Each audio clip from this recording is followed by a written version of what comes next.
Assalamualaikum warahmatullahi wabarakatuh. Perkenalkan, nama saya Leni Murdianti, NIM 20204 1002. Saya di sini akan mempresentasikan hasil pekerjaan saya dari jurnal yang berjudul Produksi Padi Transgenik Indica CV MR 219 yang mengekspresikan gen ABP57 secara berlebihan melalui transformasi yang dimediasi agrobakterium.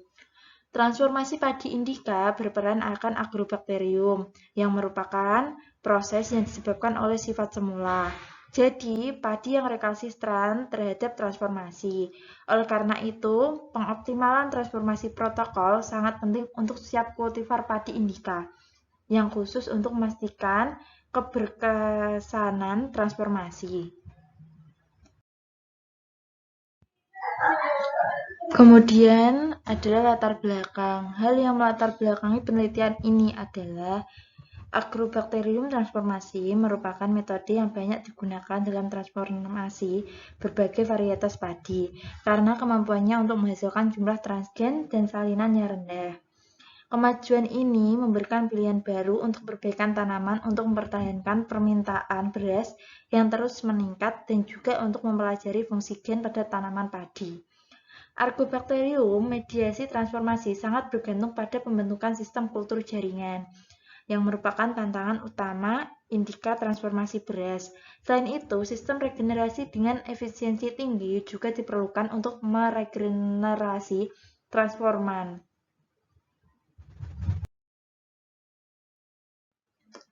Langkah selanjutnya yaitu dilakukan penelitian untuk Agrobacterium transformasi yang dimediasi dengan menggunakan indikasi beras PAK 219 merupakan kultivar padi elit yang dikembangkan oleh Lembaga Penelitian dan Pengembangan Pertanian Malaysia. Dengan sistem transformasi yang matang, rekayasa genetika dapat menawarkan cara alternatif untuk perbaikan kultivar, khususnya dengan memperkenalkan gen-gen yang berguna. Berikut adalah tujuan dari penelitian ini, yaitu untuk menghasilkan beras transgenik yang mengekspresikan gen terkait stres yang berlebihan dan perbaikan genetik ini, indica kultivar padi. Untuk menetapkan hal ini, beberapa parameter transformasi penting dioptimalkan, termasuk waktu, infeksi, konsentrasi, asetosiringon, periode kultivasi, dan suhu kultivasi. Efisiensi transformasi adalah spesifik genotip dan oleh karena itu, optimalisasi parameter diperlukan untuk memastikan protokol transformasi efisien dan untuk membantu menghemat biaya. Pengaruh sumber korban yang berada pada regenerasi pucuk dari embrio somatik yang selamat dari media seleksi juga harus dipelajari. Optimalisasi sistem regenerasi ini penting karena rendahnya tingkat regenerasi kalus yang tertransformasi PAK 219 menimbulkan hambatan besar dalam perbaikan genetik ini indica kultivar padi. Berikutnya yaitu persiapan bahan dan metode. Pertama, mempersiapkan bahan tanaman dan eksplan, yaitu biji dari PAK 219, biji kering yang disterilkan permukaannya dengan alkohol 100% selama 1-2 menit dan diikuti dengan mengkocok perlahan dalam klorok 100%. Ditambah dengan 1-2 tetes Twin 20 selama 30 menit. Benih itu kemudian dibilas 5 kali dengan air suling dan dikeringkan di atas kertas saring. Selanjutnya, benih dikulturkan pada media induksi kalus yang berisi non-garam basal dengan vitamin B5. 15 gram per liter maltosa, 1 mg per liter asam, 2,4 diklorofenoksiasetat, 10 mg per liter asam, 1 naftalena asetat, dan gelerit 0,4% pada pH 5,7. Dan disimpan dalam gelap pada 25 kurang lebih 2 derajat Celcius selama 3 minggu. Kalus embrio genik yang berasal dari Scutella di subkultur pada media induksi kalus segar selama 3 hari sebelum transformasi. Kemudian metode yaitu vektor ekspresi berlebihan dan agrobakterium budaya. Untuk transformasi beras, agrobakterium menyimpan vektor ekspresi berlebih pH 2GW7 ABP57 digunakan. Vektor mengandung hygromisin, fosfotransferase gen sebagai penanda yang dapat dipilih. ABP57 digerakkan oleh promotor CA-MSU35S. Agrobakterium ditanam selama semalam dalam 5 ml cairan media ditambah dengan rifampicin 50 mg per liter dan spektinomisin 50 mg per liter dalam inkubator shaker 220 rpm pada suhu 28 derajat. Selanjutnya, aliquot dari 1 ml substansi bakteri dipindahkan ke 20 ml media LB cair segar yang dilengkapi dengan antibiotik dengan sesuai dan ditumbuhkan pada inkubator shaker 220 rpm pada suhu 28 derajat Celcius. Sel-sel dipelet dengan sentrifugasi ketika OD mencapai 0,6 dan disuspensikan kembali ke dalam 20 mg media infeksi yang mengandung non-garam basal dengan vitamin B5. 15 gram per liter maltosa, 10 gram per liter glukosa, dan 200 acetosiringon pada pH 5,6. Kemudian metode transformasi tanaman dan optimasi parameter. Kalus embrionik dihasilkan dengan spatula untuk menimbulkan luka ringan dan direndam dalam substansi bakteri dengan sedikit agitasi selama 20 menit. Kalus kemudian dikeringkan di atas kertas saring steril untuk menghilangkan kelebihan agrobakteriumnya. Kemudian regenerasi transforman, yaitu embrio somatik berwarna keputihan yang diperoleh dari proses seleksi dikulturkan pada media praregenerasi yang mengandung asam absisat 10 mg per liter pada suhu 25 derajat kurang lebih 2. Setelah 2 minggu, embrio somatik dipindahkan ke media regenerasi mengandung berbagai konsentrasi maltosa dan sorbitol. Kemudian screening PCR dan analisis RT-PCR. Genom DNA tanaman transgenik diekstraksi dari daun muda menggunakan kit mini tanaman Siagen DNIC.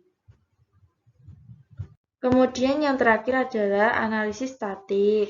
Data dianalisis dengan satu arah ANOVA dan perbedaan rata-rata perawakan diuji dengan uji Duncan pada taraf 5%.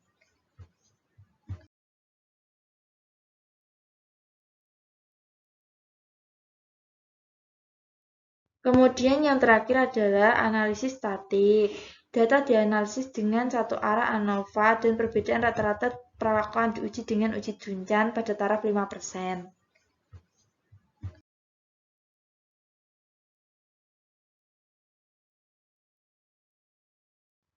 Berikut ini adalah gambar tahapan transformasi genetik yang dimediasi Agrobacterium indica beras MR219. Berbagai tahapan transformasi genetik yang dimediasi Agrobacterium indica beras MR 2019 dengan ABP 57 yaitu menunjukkan gambar A yaitu induksi kalus pada media MSB5 yang mengandung 1 mg per liter 2,4 D dan 10 mg per liter NaA. Kemudian gambar B, pandangan stereomikroskopik kalus embriogenik yang digunakan untuk transformasi. Gambar C yaitu embrio somatik yang berproliferasi aktif berbentuk setelah 6 minggu seleksi. Dan gambar D yaitu embrio somatik hijau dengan kuncup pucuk hijau setelah inkubasi 4 minggu pada media regenerasi. Gambar E, pembentukan pucuk ganda setelah inkubasi 6 minggu pada media regenerasi. Gambar F, pembentukan akar planlet diperoleh dari media perakaran yang mengandung 30 gram per liter sukrosa. Gambar G, yaitu aklimatasi planlet lengkap dalam kondisi terkendali, yaitu gambar terakhir adalah gambar H. Tanaman transgenik dipindahkan ke dalam tanah di rumah kaca transgenik. Hasil dan pembahasan. Yang pertama yaitu optimasi kondisi transformasi beras. Efisiensi transformasi tergantung pada waktu perendaman. Yang mendapatkan data seperti gambar. Dapat disimpulkan efisiensi tertinggi terlihat pada hari ketiga. KO kultivasi 1, 2, dan 5 hari tidak menunjukkan perbedaan efisiensi transformasi yang signifikan. PAK 219 transformasi. Sedangkan KO kultivasi pada suhu yang lebih tinggi 28 derajat memiliki efisiensi transformasi yang jauh lebih tinggi, yaitu 18,4 kurang lebih 1,0% dibandingkan dengan suhu yang lebih rendah 22 derajat Celcius yang memiliki 12,0 kurang lebih 1,3% efisiensi transformasi. Hasil dan pembahasan kedua yaitu pengaruh maltosa dan sorbitol terhadap di vitro regenerasi tanaman. Seperti yang diharapkan, embrio somatik berproliferasi lebih aktif dan mengalami penyoklatan minimal pada konsentrasi maltosa yang lebih tinggi pada minggu kedua regenerasi. Dimasukkannya sorbitol ke dalam media regenerasi dapat meningkatkan pertumbuhan embrio somatik pada konsentrasi maltosa yang lebih tinggi dan dapat menghasilkan data seperti berikut yang berada di slide berikutnya. Data pengaruh maltosa dan sorbitol terhadap di vitro regenerasi tanaman dapat disimpulkan yaitu dari pengaruh maltosa dan sorbitol terhadap di vitro regenerasi tanaman menghasilkan kesimpulan bahwa data yang diambil pada minggu keempat regenerasi pada gambar 3 menunjukkan pembentukan bercak hijau lebih tinggi pada perlakuan yang mengandung kombinasi maltosa dan sorbitol dibandingkan dengan perlakuan yang hanya mengandung maltosa. Di samping itu, frekuensi regenerasinya sama pada perlakuan dengan kombinasi maltosa dan sorbitol 5 gram per liter saja.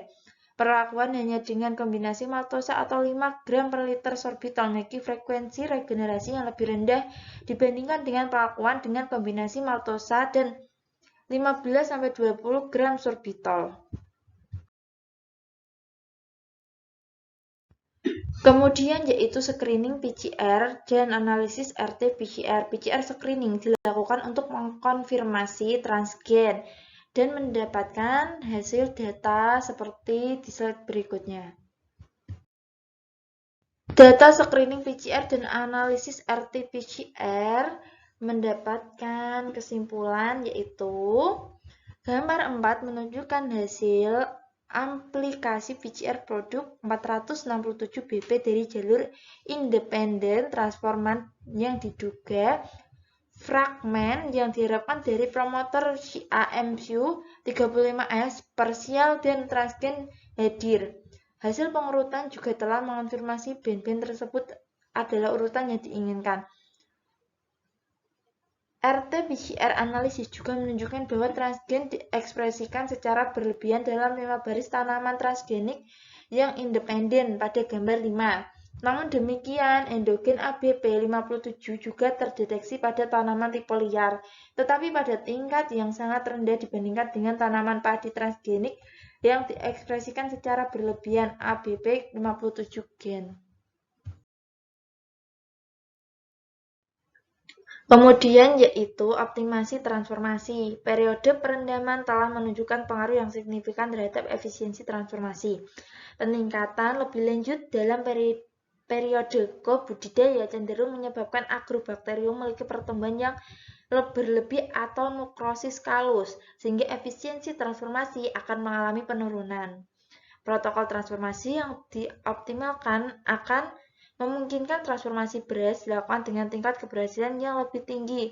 Salah satu faktor penting yang berkontribusi terhadap keberhasilan transformasi pada padi adalah penggunaan tosiringon selama KO budidaya. Induser fenolik meniru asetosiringon diproduksi secara alami oleh tanaman di lokasi yang terluka untuk menarik Agrobacterium dengan kemotaksis. Kemudian yaitu regenerasi embrio somatik yang berubah. Regenerasi eksplan merupakan salah satu tantangan utama bagi orang indika studi transformasi genetik padi. Masalah ini mungkin disebabkan oleh media yang tidak cocok digunakan selama regenerasi eksplan dan efek dari prosedur transformasi yang keras. Oleh karena itu, dilakukan uji efek sorbitol pada transformasi yang mendapatkan data sebagai slide berikutnya. Hasil data pengujian embrio somatik yang berubah mendapatkan kesimpulan seperti berikut. Pengujian efek sorbitol pada regenerasi embrio somatik yang telah ditransformasi menunjukkan bahwa penambahan 20 gram per liter sorbitol ke media regenerasi telah sangat meningkatkan kemampuan regenerasi transforman hingga 40,0%. Selain itu juga mengurangi nekrosis kalus, meningkatkan pertumbuhan kalus, dan meningkatkan frekuensi regenerasi transforman. Sorbitol berperan sebagai sumber karbon, pengatur osmotik, dan sinyal kimia untuk mengubah ekspresi gen untuk meningkatkan frekuensi regenerasi plantlet kalus padi. Di sisi lain, berhipotesis bahwa tekanan osmotik oleh sorbitol dapat mengatur kadar auksin endogen yang berinteraksi dengan ABA untuk mempromosikan organesis pucuk. Dalam penelitian ini, tidak ada tunas yang diregenerasi dari media yang hanya mengandung sorbitol. Bisa dilihat pada tabel 2. Hasil ini menunjukkan bahwa sorbitol saja akan menunda pertumbuhan kalus padi. Hal ini mungkin menunjukkan bahwa peran sorbitol sebagai pengatur osmotik lebih menonjol daripada sebagai karbohidrat primer dalam regenerasi kalus.